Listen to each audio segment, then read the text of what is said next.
welcome to the private lounge, Charlie Mattera. This is so cool. Okay, again, thank you for doing this. I appreciate you. I'll make this the part 2. So we ended the first part of our conversation where you had just moved to Los Angeles. You were here for 3 weeks. You sold your first script to Roger Corman. 3 weeks. What was it called? Concord New Horizons. They were right on San Vicente, which was funny because I was living right around the corner, and I ran in there, and I was like, "Hey, how you doing? I'm here for my check." You know, I'm here for my check. Yeah. And they're like, "Charlie, it doesn't work that way." So and I didn't realize this, but you had mentioned Richard Roundtree. Cool guy. Roundtree, but he died this past October. Yeah, John Shaft. He was in Bloodfist 3. He played the old wizened sage. So that was the first script you sold here. Yeah. Okay. So for those people who are coming into this podcast and didn't see the first part, I just want to give a little recap of what we talked about. We talked about your past, how you ended up getting in a little bit of trouble. Yeah. I'm doing quotes, little bit of trouble. Ended up. Yeah, I hate when that happens. Yeah, I hate when that happens. But it was like you were incarcerated for 8 years. Very bad. You got out. Just to be clear, you didn't murder anybody. No. Like I told you before, I just hurt a lot of feelings. Yeah. You what? I hurt a lot of feelings. You hurt a lot of feelings. Yeah. You stole a lot of money. Hey, that stuff you can replace. Yeah. So it was the feelings that were okay. So you were there for 8 years. You got out and you ended up going back home. You become a bouncer. I started working the door. At a couple of places, mainly from my buddy Matt, who's a big promoter of clubs all over town. And we became fast friends. He lived like 5 blocks from where I was. Ended up working at this place called Heartbreak downtown. Then I was working at the China Club for a while, and Peggy Sue's, and Under Indochine. That was one of the groovy gravy places I was working at. Yeah. It was all like models and artists But then, what was your friend's name who was like, you should be an actor, you should write a script? This was a guy I met years later. His name was Al Burnett. I met him through another friend who used to hang out on 83rd Street, and he was an actor also. This guy named Mark Petrarca. And he was like, he worked in William Morris, he was doing all kinds of. And, because when I was bouncing, there was all these types around, guys were trying to be actors. And then wait, how does Jason Bateman fit into this? I met in the city, bopping around. Somebody said, "Oh, that's my boss. Listen to this." I'm not answering that. It's Saturday. Oh, you can go ahead if you want. I don't want to. Oh, okay. Why is it light? Why is the light? Because that's my phone. When you're old, you want it to light up so you can see it. Charlie, you're not that old. Are you really that old? I got a few years on me. You say that all the time. Well, you gotta remember. You don't want to go crazy and blow a gasket or blow out a knee or your back, and that could happen just sneezing. You ever blow out your back sneezing? You're going off on a tangent here. I need you to go back to Jason Bateman. I met Jason through my friend John. What was John's brother's name? Chris and John, the two brothers, both worked at clubs also. One was working at Columbus, which was the famous bar restaurant that Chaz was at the door. Okay. And Paul Herman used to own the place, and Robert De Niro and a couple other people.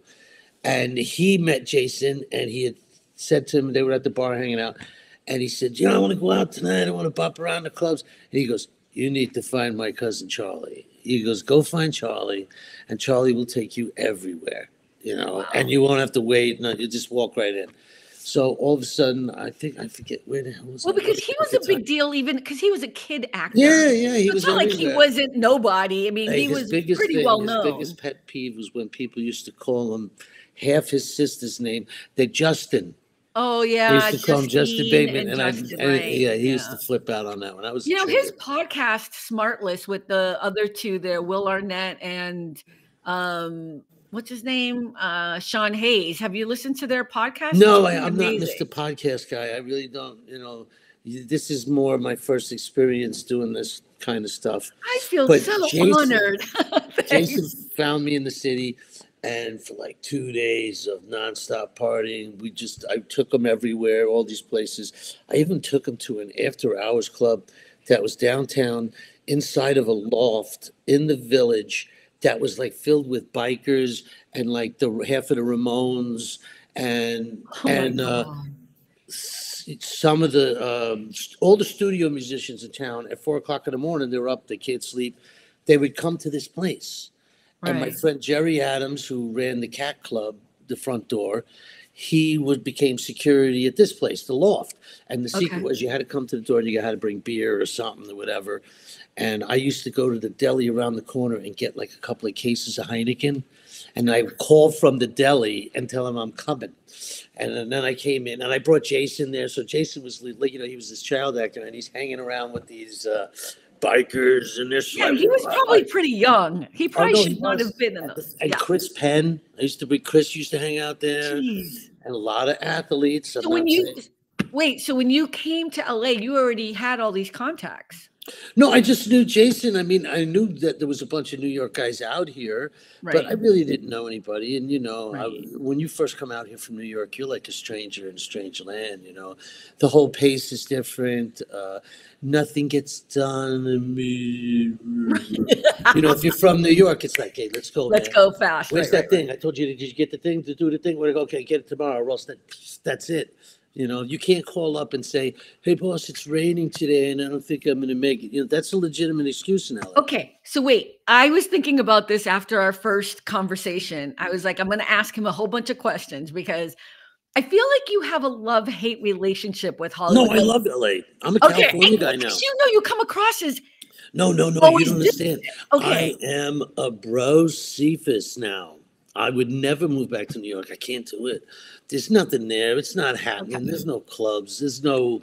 It's changed. Yeah. Well, in the late '80s to the early '90s, man, New York was Dodge City. You could do whatever you wanted. We used to walk down the street 4 o'clock in the morning in the middle of the street, champagne bottles, just walking through the street. Cops would come by and hey, what's up? They all knew us because they hung out at the clubs.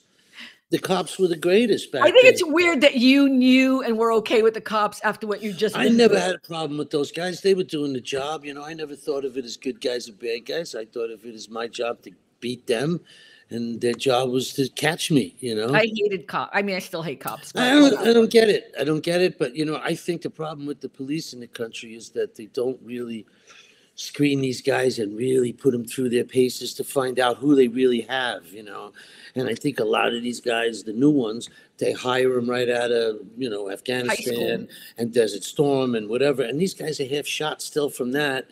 And I don't think it's smart. I actually think I'm going to disagree with you. I would actually prefer a cop who actually served in the military. I think a lot of these cops don't have an educational background or an experience or understand the proper chain of command and that kind of stuff. I totally get it, but see, the point I'm making is a lot of these guys are still PTSD. Oh, and fair. Let's make sure. Hey, look, there's nothing wrong with going to talk to somebody if you got some issues. If there's something wrong with not going to talk to somebody, that's what I think. If you got issues, if you're thinking about hurting yourself or hurting others. I mean, you owe it to yourself and everybody else to go speak to someone. But my point is, they got to hire the right guys. They shouldn't just. It's not a 12-week training course. That's right. And also, there's something about the community. Like even when I was growing up, we knew all the cops in the neighborhood.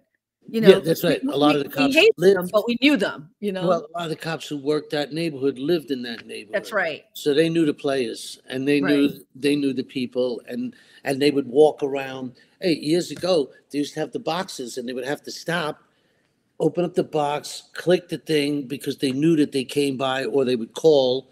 Right. They knew they weren't sitting in the car sleeping or something. Right. Okay, back to you and coming to Hollywood. You get your big break. See, my buddies come from New York who don't come out here, who have never been out here. It's funny because they always have the 3 questions after they've been here 3 weeks. Charles, you know these people out here? Yeah, I know these people. These people, they're friends of yours? Yeah, some of them are. Charles, what the fuck kind of people are these? And I'm like, dude, you don't understand. You ain't been here a year, man. You're shot. You need to go home. This is going to take too long. You don't have the time. I'm telling you, you should go That's home. what you tell people? I tell them it's not for you. As soon as they call me up and tell me they're on Wilshire and Sepulveda. Wilshire and Sepulveda. That's when they're on Kahunga, you know. Right. I got to stop them right away and tell them, dude, it's not for you. Nothing's going to get done immediately. Everybody's chilling out here. As you notice, people look healthier, look better, last longer. Mm-hmm. We're in the beautiful weather. How you people deal with the 4 seasons, which kick the shit out of people. 4 seasons will ruin you. It's freezing. It's hot. It's raining. It's awful. It's awful. So what's your favorite part of Hollywood as the industry? And then we can talk about the when you're doing it. When you're doing it, when you're on set. Hey, I worked for Stephen Summers. Okay. Yeah. I hit the floor in G.I. Joe. I played Snake Eye's father. I didn't know that. Yeah. And I never made the cut. You know. Oh, okay. Yeah, I've had a couple of those movies. So get this. You want to laugh. The guy is sitting on my couch hanging out, the nicest guy in the world, Stephen Summers. I had no idea. I met him through the guy who used to play the Mummy. Okay. Arnold Vosloo. Oh, I don't know his name. Yeah, he's a South African guy. He played the new Mummy in the Mummy movies, you know, like with Brendan Fraser, he plays the Mummy. And in Blood Diamond, he plays the evil colonel. You know, he's got the... So, great guy, sweetest guy in the world. So I met Steven through him, you know, just hang around, knock around buddies. And one day Steven calls me up and he goes, and I was in great shape then. It was before I got hurt. And Steven calls me up and he says, hey, Charlie, I got some work for you. I was like, dude, you know, just because I'm in shape don't mean I move furniture and stuff. He was like, no. He goes, I'm doing a movie. I got something for you. I said, doing a movie? What, some indie thing? And he goes, no, Charlie, it's a big movie. I was like, well, fuck, Steve, I didn't know. I said, what are you, editor or something? He goes, no, I'm directing the movie. Oh. And I was like, holy shit, Steve. I said, I thought you were just some jackass who sat on my couch. He goes, I'm that also, but I also happen to be a director. He says, right. You know, I wrote Catch Me If You Can. He goes, I'm directing G.I. Joe. You know G.I. Joe? I said, oh, you mean the dolls with the guy with the lifelike hair? Oh. He goes, yeah. I said, cool. I said, you want me to be an extra or something? He says, no, you're going to play Snake Eye's father. He goes, there's going to be a scene in an alleyway in Tokyo, and you're all in the alleyway, and you're grubby, and you and your kid are looking through the garbage pails for something to eat. And then your kid goes inside a dojo. He goes, so, you know, he says, can you do it? I said, fuck yeah, I'll do it. Of course. So, you know, and so now, I don't even know what's going on. You know, he sends me the wardrobe, and it's like, you know, it's not like wardrobe like you go to an independent film. You know, no, it's like real, like you're on set. This is a major. You have your trailer, you're all set. And I'm like, you know, and I come popping in, hey, how you doing? And, oh, Mr. Mattera. It's just Charlie, how you doing? Okay, stay over here. They're going at it. There's like 5 of them. And I was like, holy shit. So now I show up at the set when they're shooting Little Tokyo downtown. I drive into the crew, and I swear this is what happened. They're giving me this wardrobe in this trailer. They put me in the trailer, and I see the wardrobe. And I hadn't shaved in like 3 days because I'm supposed to be a homeless bum, you know? Right. And Steve comes in and he goes, why aren't you? I said, Steve, look at this stuff. I said, I'm supposed to be a homeless guy. This stuff is actually clean. Right. I said, this looks like it went to the dry cleaners. It's all dirty. I said, where's the clothes at? So I had my own jeans and I had my own grubby boots. I brought these old lace-up ropers, you know? And they were brown and grubby and knocked around. So we go into the trailer. It was like right out of freaking Chaplin. We walk in there and I said, give me that light blue shirt thing. And I put the light blue shirt in and I just looked at Steve and I went, and I ripped the pocket, you know. And I said, wardrobe's freaking out. Yeah. And then I said, give me the pea coat, you know, the blue pea coat. I said, get me the watch cap, you know, and I put it on, but I rolled it in where it was just over here. And then I looked at Steve and I was like, I'm starting to feel it. I said, this stuff is still clean. I said, we walked out of the trailer. We go and I see him. I says, where's the prop dude? He calls the prop dude over and he's laughing at me because we were friends for like 2 years. Right. You know, and he never seen me work or do anything. So I'm just winging it out there. And I says, hey, the prop guy, I said, you got that stuff? The gunk? It's like mud, you know, the gunk. He goes, yeah. I said, go get it. So he gets it, and I rub it in my hands, and I put all on my face, and my nose, in my ears. I even rubbed it on my teeth, in my hands, all up in my nails. And he's looking at me, Steve, and he's like, "Holy shit, Charlie." I said, "Relax, dude. It's Hollywood." So, and he's laughing, and the clothes are still like this. I said, "This ain't cutting it." And there was a giant mud puddle in the crew parking. You did not. I did a friggin' swan dive. Everybody's watching. There's like 100 people out there, and I went cha booze, and I rolled in it, and got all up in it, and then I got up, and it was dripping, and I looked like fucking hell. And then I said to the guy, I said, "Get me a pair of those knit gloves. Cut the fingers off." Yeah. I said, "Get me a box of cheap shit cigars." I said, "So you can put it in here." I said, "And then get me a bottle, a glass bottle, put a Japanese label on it, and throw some iced tea in it." Right. So he says, "Great." He says, "Okay." And I stick it in my waist, and I lit up this friggin' cigar, and it's like broken in half, you know. And I look at Steve, and I go, "Hey, man." And he said to me, he said, "Holy shit." He says, perfect. So we go to camera. Now it's getting nighttime. Yeah. And they got, I couldn't believe it. They spent money. They had like cranes, and they brought in 1960s like Datsuns and Toyotas, the cars. And they even had people all dressed out, you know, with the hats, carrying, you know, I forget what they call them, you know, the rickshaws. And it was people hanging out of the windows from those, you know, in Little Tokyo, those little tight streets. People were hanging out the windows out of the top. You know, it was just insane. They had the rain machines there. So cool. Now, I love Hollywood. They're setting it up. They're setting up the shot. I come over to the side of the camera. There's a bunch of suits. There's camera. There's the tent, the big tent. Oh, there's freaking 200-300 people running around doing all kinds of shit, you know. And I don't realize the shot, this whole shot is me and this kid. So basically, there's about 300 grand going on, 400 grand just for this. And with the rain machine, who knows what that fucking costs. So I'm saying, right? Well, we don't have the rain machine, you know. Well, it's $3,000 an hour. Fuck it. Yeah. You know, independent film, we'd have guys throwing buckets of water. Right, throwing water. Yeah, with sprinklers. With a spray bottle. You know, we put them on the roof with sprinklers. So now I'm standing next to camera. And I sit, you know, I'm standing next to the camera, and I get the long, you know, and I look like, and I'm in my whole bag. I'm just rocking and rolling in my bag. And I see one of the suits guys sees me, and he goes, "Hey, excuse me." And I'm like, "Huh?" And he goes, "You know, you're not supposed to be hanging around here. You know, we're making a movie. You know, no, he don't know. He doesn't know it's you. No. So great. So he comes over, he goes, "Really, it's not." But I go, he goes, "You got to get lost." I go, "Yeah, what's in it for me?" You know, I said to him, "I got the cigar. What's in it for me, bud?" Yeah. You know, pull out the bottle. You know, wipe my sleeve. I'm just looking at it. I'm doing the whole thing to the guy. He whips out his roll. He pulls out a 20. He hands it to me. I go, "This is a dumbass person on set who has no idea. Isn't it a closed set?" No, is it? Yeah, but he was probably an executive producer. So all of a sudden, Steve goes, I hear Steve way back in the camera. He's in the tent. "Charlie." And I was like, "Yo, Steve." He goes, "You ready?" I said, "Yeah, I'm good." He goes, "Hey, get up in there. They'll show you your mark." I said, "You got it, bud."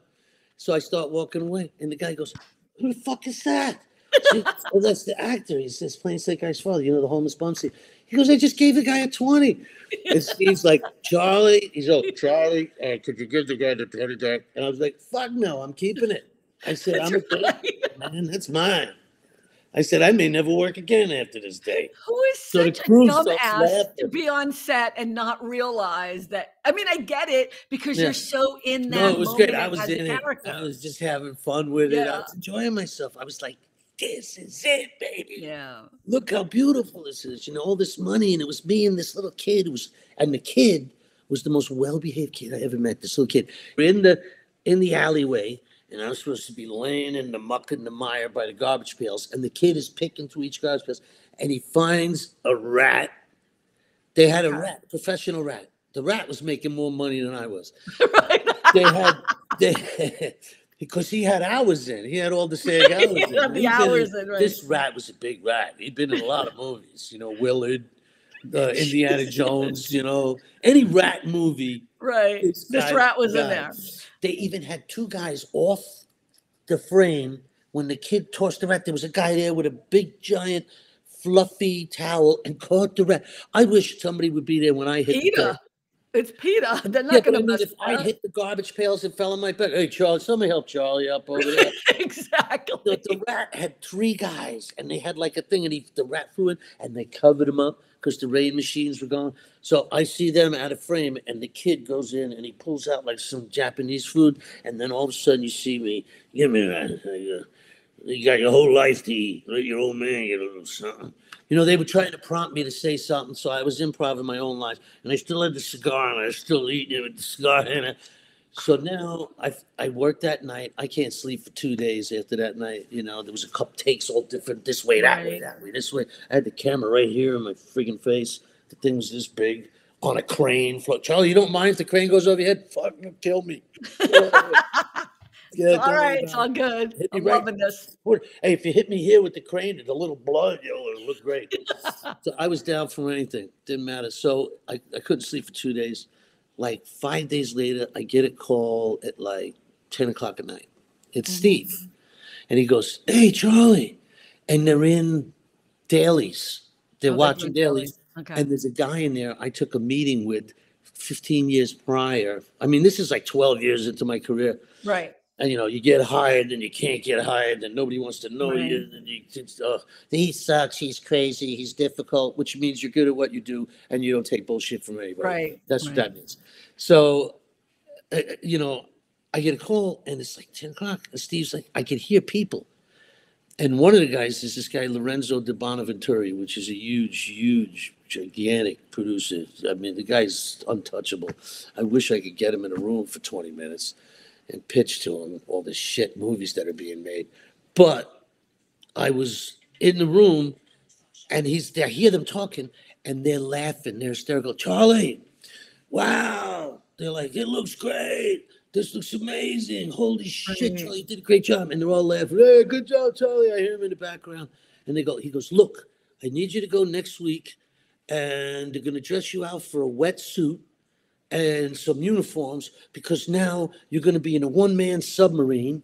We're going to shoot you in a one-man submarine underwater. And he's like, you're not claustrophobic, are you? I said, I get over it.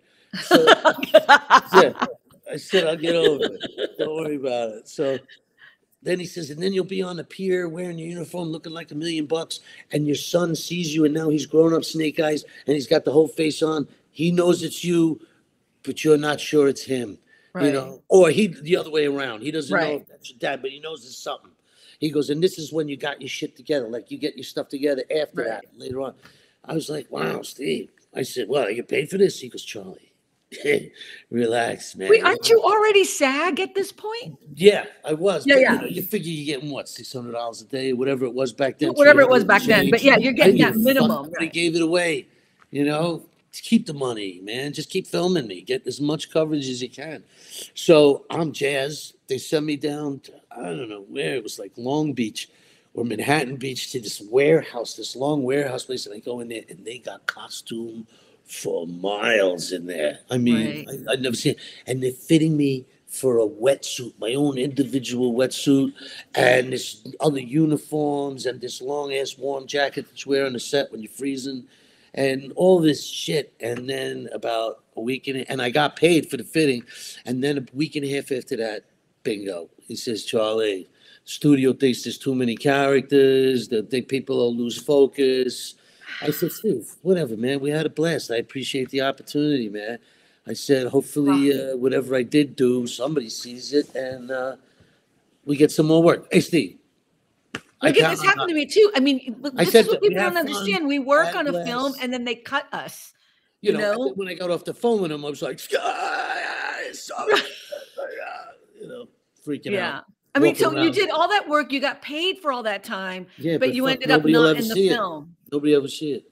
Yeah, and the same thing happened to me too. I was in a big time movie, same kind of thing. I ended up getting cut. and it sucks. I was not as gracious as you. I was I like had to, crying. I had to, believe me, that's been a lot of my problem. I say what I mean and I mean what I say, and always at the wrong fucking time. Yeah, That's key. Well, it's like sometimes, and I've heard through my whole career, I got hurt. After me and my wife got married, we rented a house. I got electrocuted in the freaking house. I was I walking didn't around. know that. Oh, yeah. I was walking around like this. Oh no, what happened? My What do you arm mean all you curled got up. I couldn't walk. My whole face. I was like in the hospital for a week, and I'm telling my wife, "Don't worry, babe. Everything's gonna be all right." And I'm drinking the water, and it's just falling out the side of my mouth. Okay, wait. Stop me doing like that. year. Wait, but what do you mean you got electrocuted? We were living in a house off of Pico. I touched an ungrounded, literally unwired garbage disposal with a wet hand. Oh my my hand God. was wet, and I was literally. Was it immediate? You knew? Oh, get you this! Knew. I flew 8 feet in the air, back in the air, and I hit a stove in the middle of my back.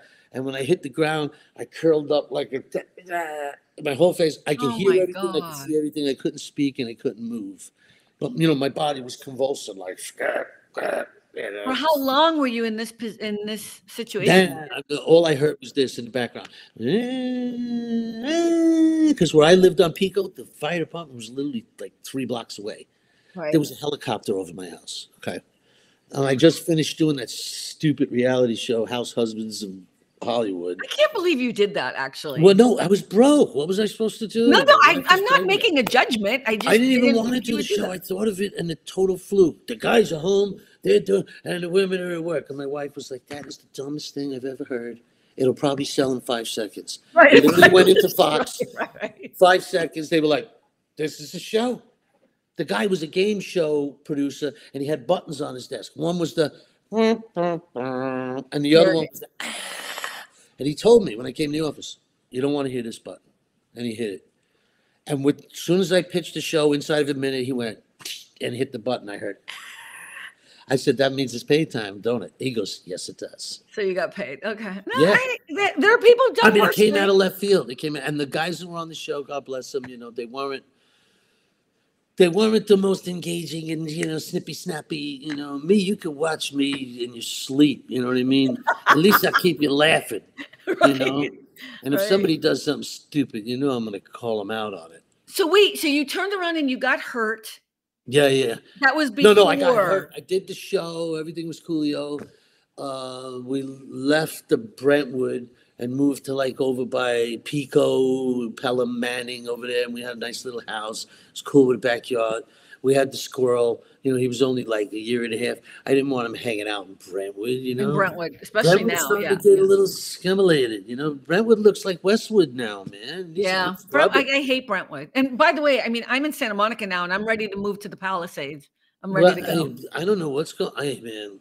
That's a whole other conversation. Oh, but wait, I hand everybody a bucket with some soap and some scrubbages. Let's go, folks. The whole place. Wait. Let's go back. So you finished the show. I finished the show. We're living in this house, and this happens. We're there just a couple of weeks or something, and then I think even before then, my mother passed away, and then I got hurt. My mother passed away. Yeah, and I flew back to New York, and that was what a nightmare. People to go back home. People taking pictures off the walls. They're pulling up floorboards looking for money. Freaks. So weird, right? Like, holy shit! You people are not related to me, man. We're in a different. It goes back to you reading the Emily Post manners and etiquette. Classy. You know what? You would never do that, man. It's a rule book to life. It's not actually written, but it's a book. And it's a book of rules. And that book of rules is you open the door for people. You let people leave the restaurant before you enter it. Sometimes you even hold the door for them when they leave. Yep. It's just please and thank you. Hey, you need help with the bags. Hey, these days sometimes I see a woman that's just immaculately dressed, and I even say to them, am I allowed to say you look nice today? And they're like, yes, you certainly are. Well, you look very nice today. Right. I've done it a ton of times because I admire somebody who's got their shit together, and they should hear it. People should we should congratulate each other.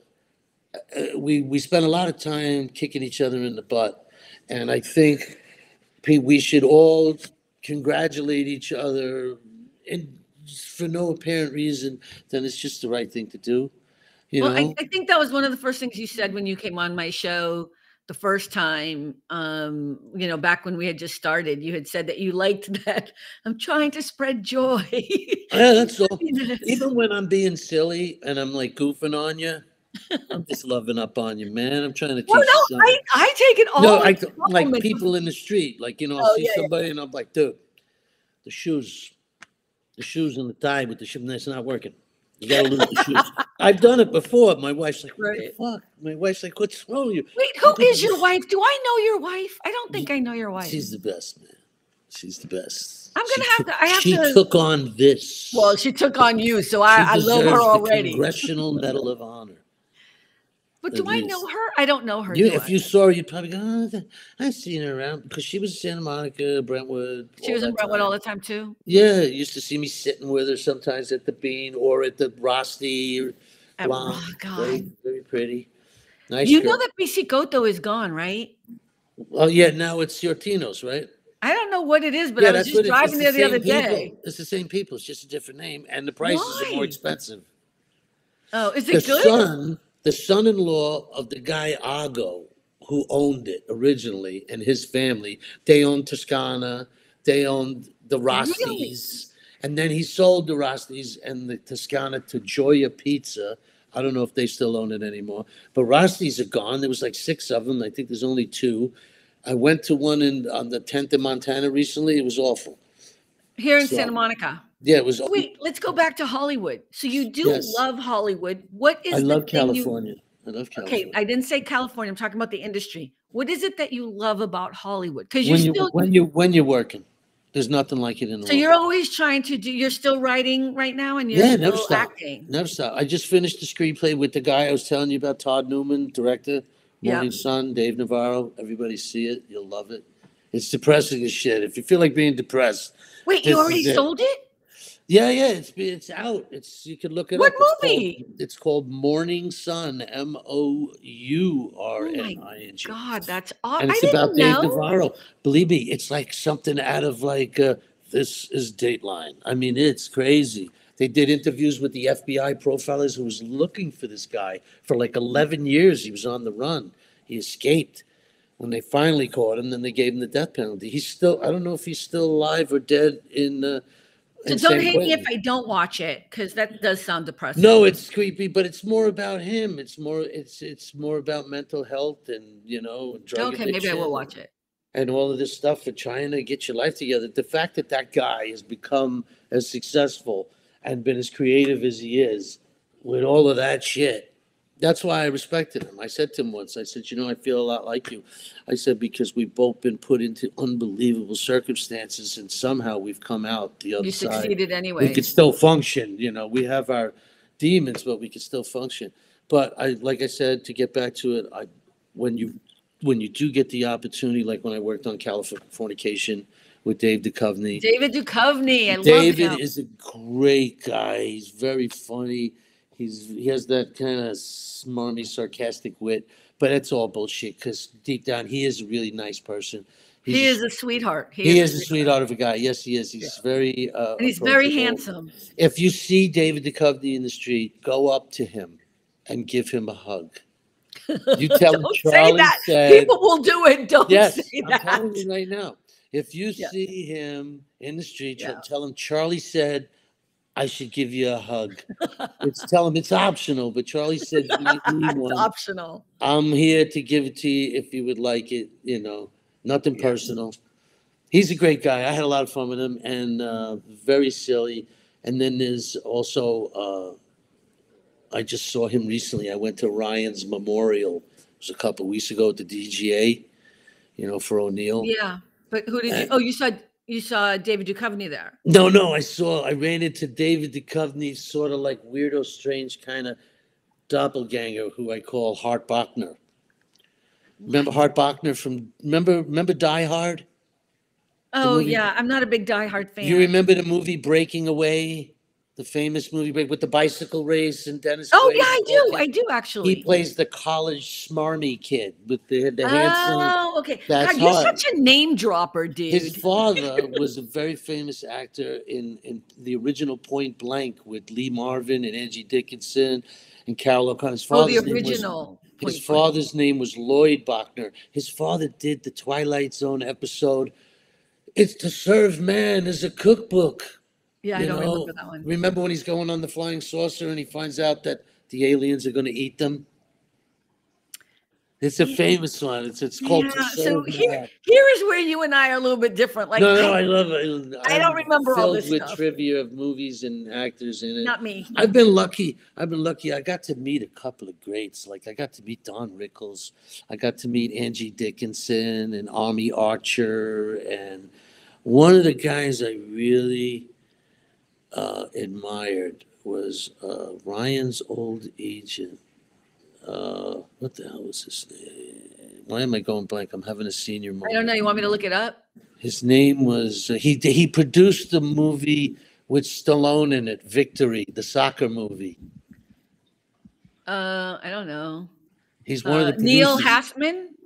No, that's I know his manager. No, that's ages ago.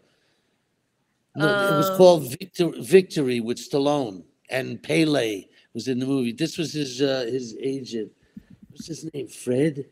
Victory was the name of the movie? Yeah, Victory. It's a famous movie with Stallone and Michael Caine and everybody. And what did he do in the movie? He was the producer of the film. Oh, I'm not gonna be able to find. But he was a heavyweight agent. Okay, wait. And I really like this guy. I'm looking it up right now myself. I'm trying to look it up too. I don't know. John Huston. No, that's directed by John Huston. Victory. Oh, Pele. See, I didn't see this. Stallone. Yeah, I see this, but I don't know who the producer is. His name. Michael Caine, Pele, Bobby Moore. Victory. Stallone movie. Let me see if I can find it. I have the movie here, but I can't see who. Produced by Freddie Fields? That's him. Okay. I meet him through Ryan. The guy lives in Beverly Hills. We immediately hit it off, this guy. Okay. I think when he looked at me, he saw Ryan at a younger age, but like a New York kind of kid, you know. Right. I looked like Jimmy Dean, but I talked like a good fella, you know. Right, exactly. That is so true. And I had a good memory and a good mind for films, you know. And you know what? You keep saying Ryan, and I keep forgetting that we're actually recording this and that it's going to be part of the podcast. We should mention it's Ryan O'Neal that you're talking about. Yeah. Not just Ryan. Great, funny guy, absolutely insane, hysterical person. One of your favorite people. Godfather. I mean, was he kind of your best friend? My son. That's my son coming. He's creeping downstairs. Is he going to say hi to me? Was he going to say hi? Wait. Hey, Ryan, just lean over the railing and say hi. Hi, how are you? Oh my God, he's not a little kid. How old is he? He's going to be 16 April 2nd. There's no way I'm that old. I'm sorry. And Ryan was born on, O'Neal was born on April, I think it's April. What's the same? You want to laugh? It's the same day as Hitler. Oh, I don't think that's funny. And I used to tell him all the time. Why would you do that? I go, it makes sense. You and yeah. That was his godfather. That's his godson, right? Ryan did the whole ceremony at St. Martin of Tours in Brentwood with Father Dorney. Dorney. He's the greatest guy in the world. I see he's got saints. He was a painter, Father Dorney, and there's saints paintings all around the church. I see one in the back.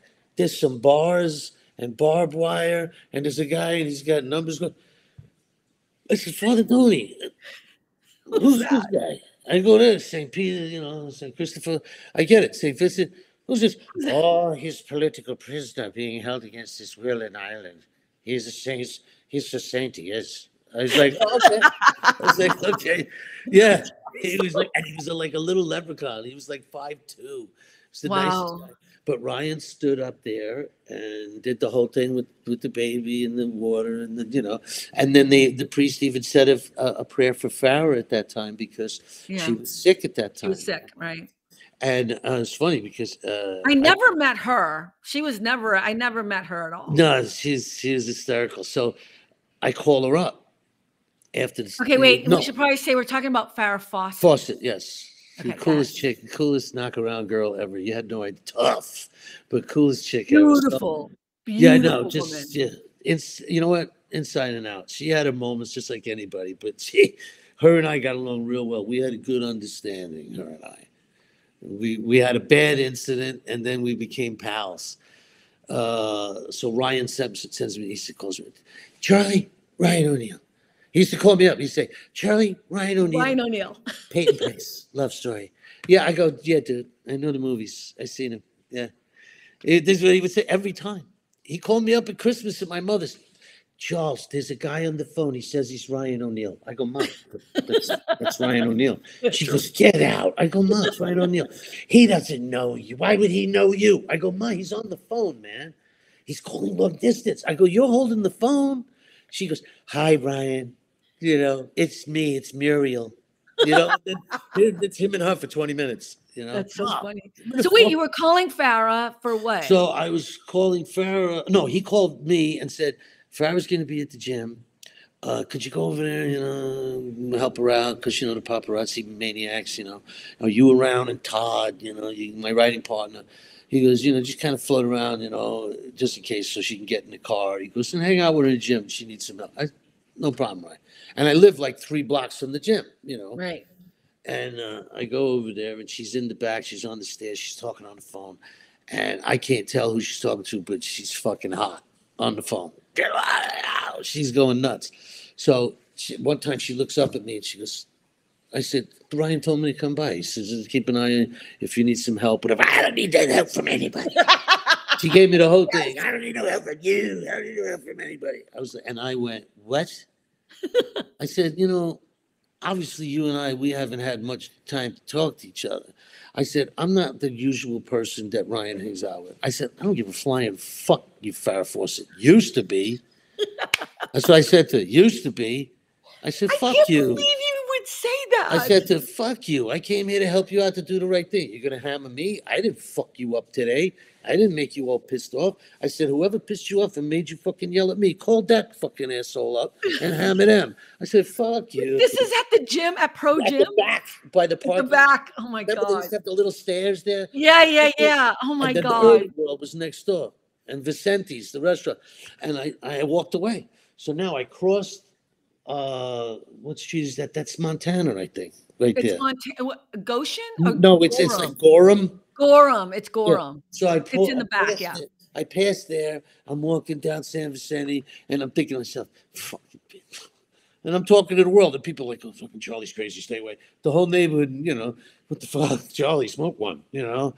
I was like, fucking bitch, Farrah Fawcett, Charlie Zanes. Fuck that show. The show was cheese anyhow. You know what I'm saying to myself? All of a sudden, she pulls up. She's got the window down. Charlie. And she always used to sound like that. Charlie, will you get in the car? And I was like, Farrah, get the fuck out of here, man. Leave me alone. I go, you're such a dick. And she says to me, she goes, Charlie, please. I'm sorry. She goes, I'm talking to these idiots, and Redmond is just driving me absolutely batshit crazy. And I'm yelling at the whole world. She goes, not you. You came to help me. You're not she goes like that. She goes, you're not a real person. You're like a different. You know, you're not like everyone else. You're a different person. I go, yeah, that's right. I'm on my own planet, Farrah. She goes, look, please don't tell Ryan. She goes, Ryan loves you like a brother. If he finds out, he'll fucking kill me. She goes, he'll grab me and he'll choke me. And I go, no, Farrah, I don't snitch.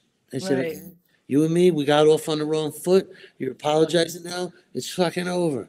Let's let it go. And now we start off new. Right. It's different now. So she says, come on. Let's get in the car. Let's go get some lunch. I said, okay.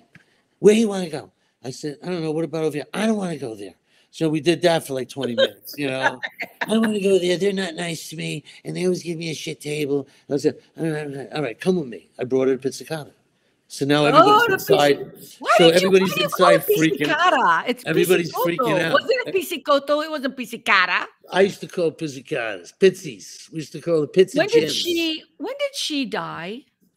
No, the girl, Farrah died the same day Oh, as Michael Jackson. 2009. She died Same in day. 2009. Michael Jackson and her, same day. That's right. She died in I was there. 2009. I was at the house the day she died. It was me, my boy Todd, and Ryan. And we were sitting out on the balcony, and she was in the other room. Ryan was with her, and he came out and he said, "That's it." Yeah.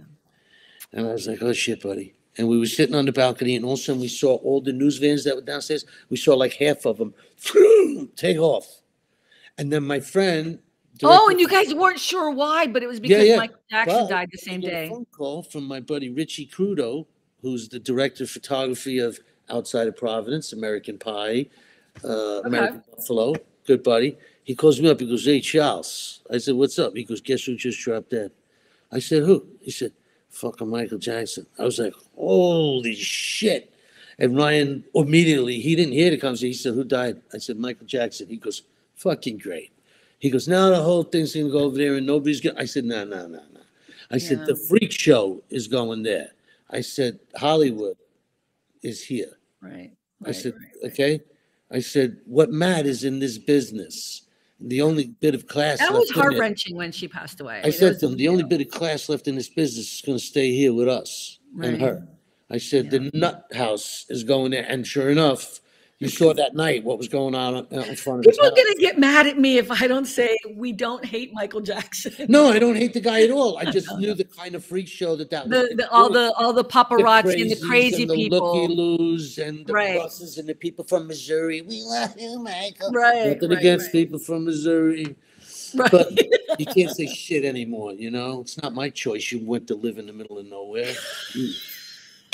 Come on. No, but I mean, got Costco for I 6 forgot months. that it was the same day, but I knew it was like It was the same day. 2009. It was the same day. It was really freaky because I remember Richie was the first person to call me up, and I was like, "What happened?" He goes, "Yeah, what's his face croaked." He says that people are running in now like crazy. He says, "I've been hearing it." You know, that was insane too, and that was a travesty because who let him have access to all of that shit? Well, that's a whole other conversation we don't need to talk about today. Know. But here's my thing. So I love that you still love Hollywood, and I love it. It's the work I love. It's the business of the business. But it's the people. I think you don't like fake people anywhere. And here we find I'm so not the many Mr. more. Hey, I've been plenty full of shit in my day. But when it comes down to creativity and money and time, let's not fuck around. When the end result is making the best movie or TV show we can to appeal to people so they'll dig it and they'll want to see it. I don't think anybody was messing with Vince Gilligan when he was creating Breaking Bad. Holy shit. I love that show. Why? Because they offend everyone. They don't give a shit who you are. They say it like it is. I'm all for that. 20 years ago, I was telling people, watch. They're going to do Mexico, drugs, soap opera. Watch. And I was right. I knew it. So are you working on the next big hit?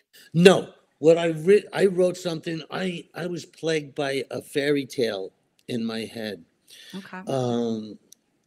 I wanted to write something that me and my buddy Todd Newman, I told Todd, I said I had a dream about a little boy. Most of my best stuff comes to me when I'm sleeping or I'm walking. Yeah. Or when I'm walking around or I see a shit movie, but it gives me a thought for something else, you know? Okay. And I had this thing in my head about a little orphan boy and his horse, like the Black Stallion, who belonged to a Sicilian town during World War II, towards the end of the war. And they live right by the water. And their town comes under siege by a bunch of criminals masquerading as Nazis to rip people off as they're getting out of Italy. And they stop in this town and use the town to stash their stuff in the town bank while they wait for transport. This little boy knows, and this little boy is downtrodden. The whole town treats him like shit. He picks up the garbage for everybody, but that's how they feed him, and that's how him and his horse eat. And they're lovely, and the kid reads American comic books left over by GIs and people, and he fashions himself a fucking superhero like he's Superman, and he climbs all over the village and underneath the village in the catacombs, and he swoops down, and he has his horse pull strings and lift Wait, them up walls. this is something that you're thinking about? No, I already wrote it. It's called. Oh my God! You It's said written. you were dreaming, and I was like, we wrote. so you So wrote the it. funny story is, so this is a story I had in my head almost 15 years ago. Wow. So and it kept banging around in my head. No matter what else, we're writing a crime drama. I'm thinking the fucking kid. The horse pulls the string. He goes, and the kid never speaks in this movie. He never talks. Really? He never says a word. It's all in his face. He's like a Cinema Paradiso kid, you know, bicycle thief kid, like a Truffaut movie, you know. To me, I wanted to. I love your accent when you say that. You know, Truffaut, like, yeah, he was the best, man. That guy was the best, you know. Best, amazing, best director. Well, because you know what? You could see he put a camera on his shoulder and he just shot what he saw. Yeah. And he made So are you selling this script, or it's already been sold? I'm trying to, you know, get it out there, you know, but people don't read, you know. People are, so give me the one-liner. Why don't you just fucking read it, you egghead? Oh, that's right. Everybody wants kind of the summary. No, they don't want to read it. Yeah, they don't want to read the coverage. They don't want to read.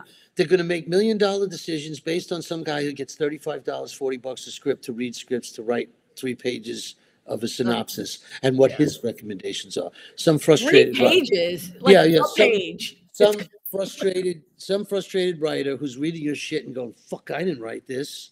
Right. You know, but why is it so hard to read a script? The script isn't that long. Agents don't even read scripts. You can't even get an agent to read a script for 3 months.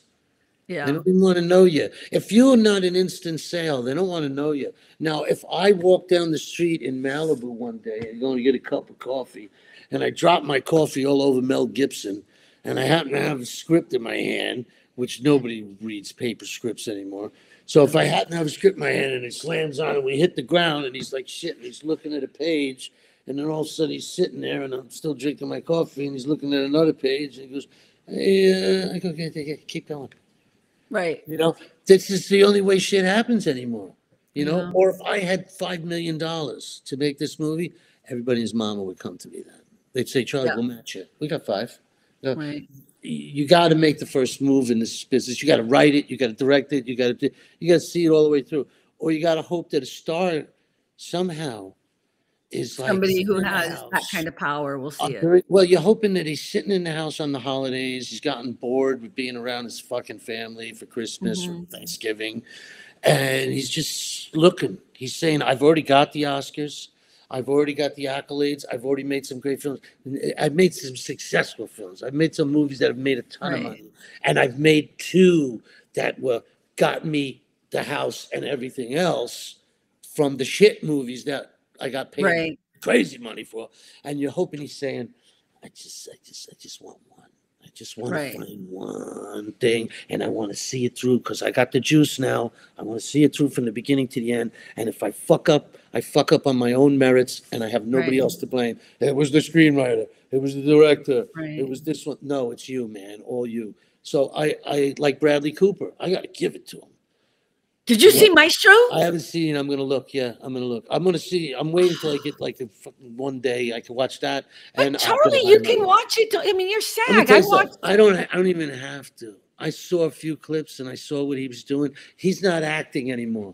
He's the guy. That's it. He's the guy. You know what Charlie, I mean? let me tell you. I'm so glad you just said that because I was going to ask you what you thought of the latest movies, but. Let me tell you, Maestro, I went and saw it here in the Palisades. There was nobody that was like, I was crying. It was so good. First of all, I love Leonard Bernstein, but it was so beautifully done. He did such a great job. So to get back to Luca. Go ahead. Luca he realizes they're probably going to kill everybody in the town before they leave. He's thinking. Is Luca the name of the little kid? Yeah. You just said that for the first time. Okay, so Luca, no, the name of the script is called Luca the Magnificent, and he is Luca. Okay, that's Luca. Okay. And the backstory why he's been treated this bad is he was in the steeplechase, and he represented the town, him and the horse, and they fucking lost at the last moment because he pulled his reins up. A little girl ran in front of the horse, and they were winning. So the whole town lost their fortune based on this kid. Okay. And now this is his situation. And he lives out by the beach, you know, and he lives in the catacombs. It's the only place he can find some shelter. And he sees what's going to happen here. And he decides, as he goes through the catacombs, he notices He's looking through the sewers. He sees the church and the bank are in direct line with the catacombs. He thinks maybe if I could dig a hole from down here under the church into the bank, I could steal their stuff out of the vault, and before they get to leave, I could tell them, you want these 2 sticks of gold? Give me 2 people, let them leave the town. You know, he's going to barter with lives and their treasure. You want your painting? Give me those 3 women, let them go. You know, this is what he's thinking in his brain. But what ends up happening is slowly but surely, the whole fucking town is in on this. They're in the hole. They're playing music. Every time they're playing music in the streets, everybody's digging.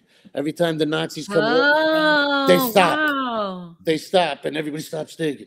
They got people now, but what happens is, as they start digging under the church, the statues of the Virgin Mary and Jesus start to shake.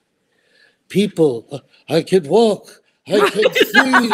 I can look at my hair. This is good. Look at my hair is growing. Look, you know, and people are coming from all over other villages. They're hearing about it. This is not good for the Nazis. They're freaking out. Right. Meanwhile, they're getting under there. The American army is 30 miles away.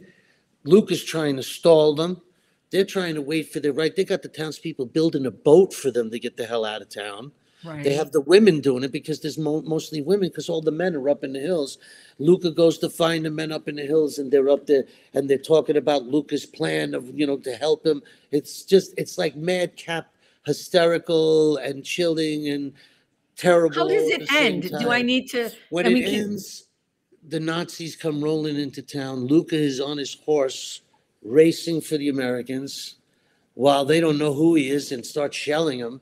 Him and the horse hit the dirt a few times. They get up. At some point in the beginning of the movie, he helps an American soldier. When the American soldier leaves, he leaves him a Yankee cap. Luca, when he falls down with the horse, he throws the cap on. You see a guy, look, he sees the Yankee cap. He's like, whoa, stop. Meanwhile, the Nazis throw down on everybody in the church for their stuff, right? They're getting ready to shoot everybody for their stuff. All of a sudden, the statues start to shake. But everybody's looking at everybody because they know there's no one in the tunnel. There's no one there. Oh, wow. And then all of a sudden you see the soldiers. A lot of them are young. They don't want to do this. They see the statues.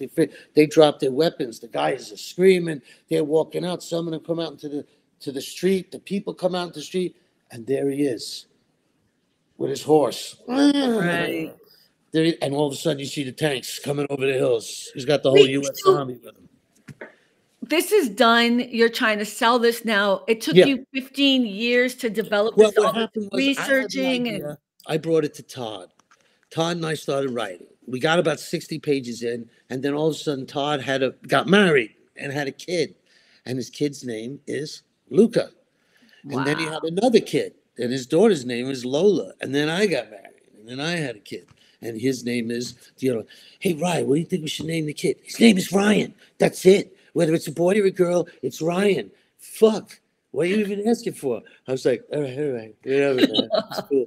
Okay. Yeah, I was like, your wife had nothing to say about it. I was like, Farrah, you want to be my son's godmother? And she was like, Charlie, I've never been anybody's godmom before. I said, well, you are now.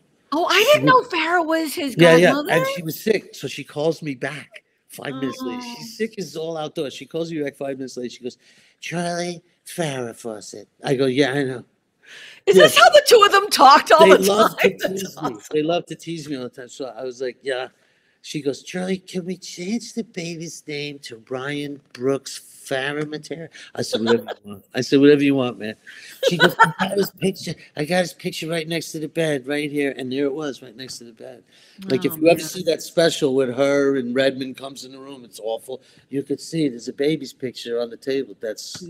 That's him upstairs. That's hilarious. Yeah, man. So Luca the Magnificent is written. It's a full written. It's written. You're just trying to sell it now. After that happens, let me set it up. In the beginning of this movie, a little boy is on a train, and his name is Luca, and he's the great-grandson and they're going back to Italy with this woman he married who was from this village, who was a little girl when Luca was alive.